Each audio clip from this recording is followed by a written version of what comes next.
Hello, welcome back to the reading of the poem of the Man God, written by Maria Valtorta, Volume 2. Chapter 243, Part 1. John repeats the speech made by Jesus on Mount Tabor. 5th August, 1945. They are all climbing the cool shortcuts leading to Nazareth.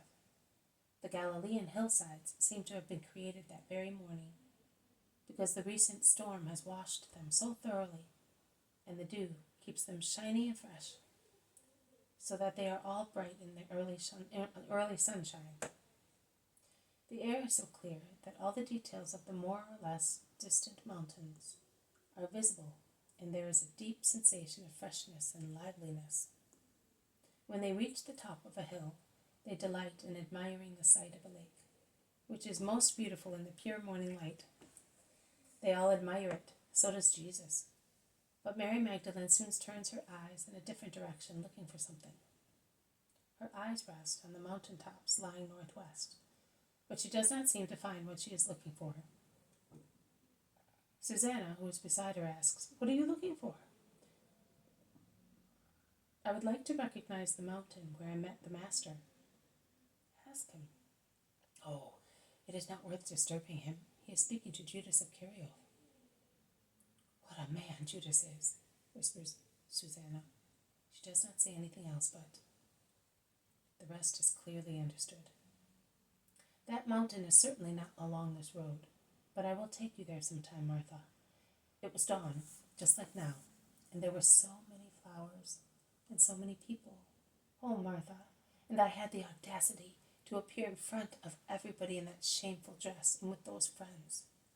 "No, you cannot be offended at Judas's words. I deserved them. I deserved every one of them.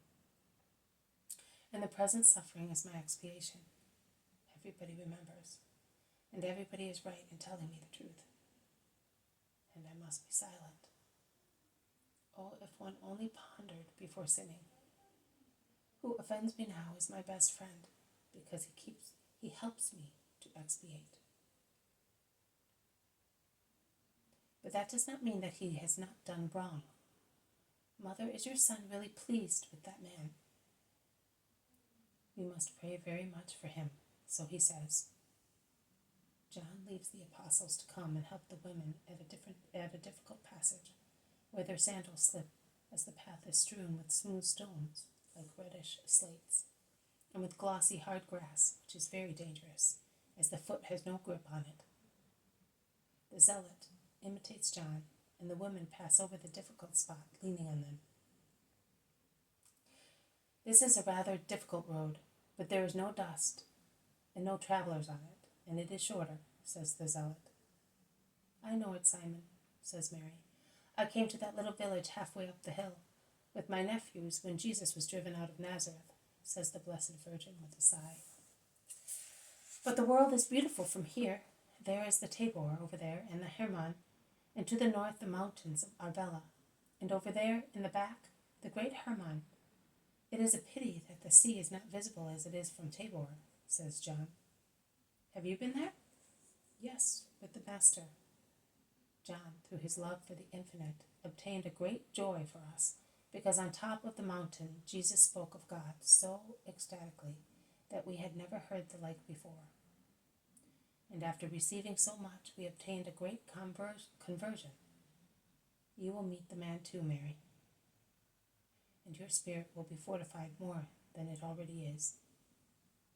We found a man hardened with hatred, brutalized by remorse, and Jesus turned him into a man who, I am sure, will become a great disciple, like you, Mary, because you can be sure that what I tell you is the truth.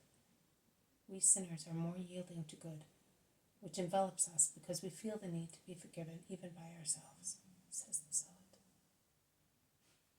That is true, but it is very kind of you to say we sinners. You were a poor wretch, not a sinner. We are all sinners, some more, some less, and he who thinks he is less a sinner is the most likely to become one, if he is not already so. We are all sinners, but the big sinners who repent are the ones who know how to be as absolute in good as they were in evil. comforting words are a great relief to me. You have always been a father to the children of Theophilus. And like a father, I rejoice because the three of you are Jesus' friends. Where did you find that disciple who was a big sinner? At Endor, Mary.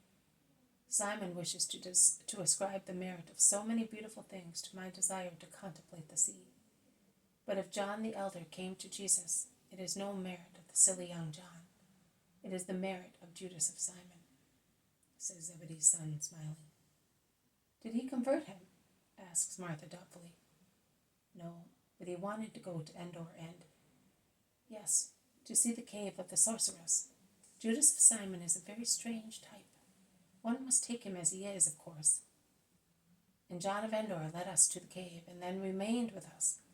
But, my dear son, the merit is still yours, because without your desire for the infinite, we would not have gone that way, and Judas would not have desired to go on that strange research. I would like to know what Jesus said on Mount Tabor, as I would like to recognize the mountain where I saw him, sighs Mary Magdalene. The mountain is the one where the sun seems to be rising, because of the sparkling of a pond which collects the spring water, and herds make use of it. We were farther up where the top seems to be split, like a huge two-pronged fork attempting to pierce the clouds and take them somewhere else.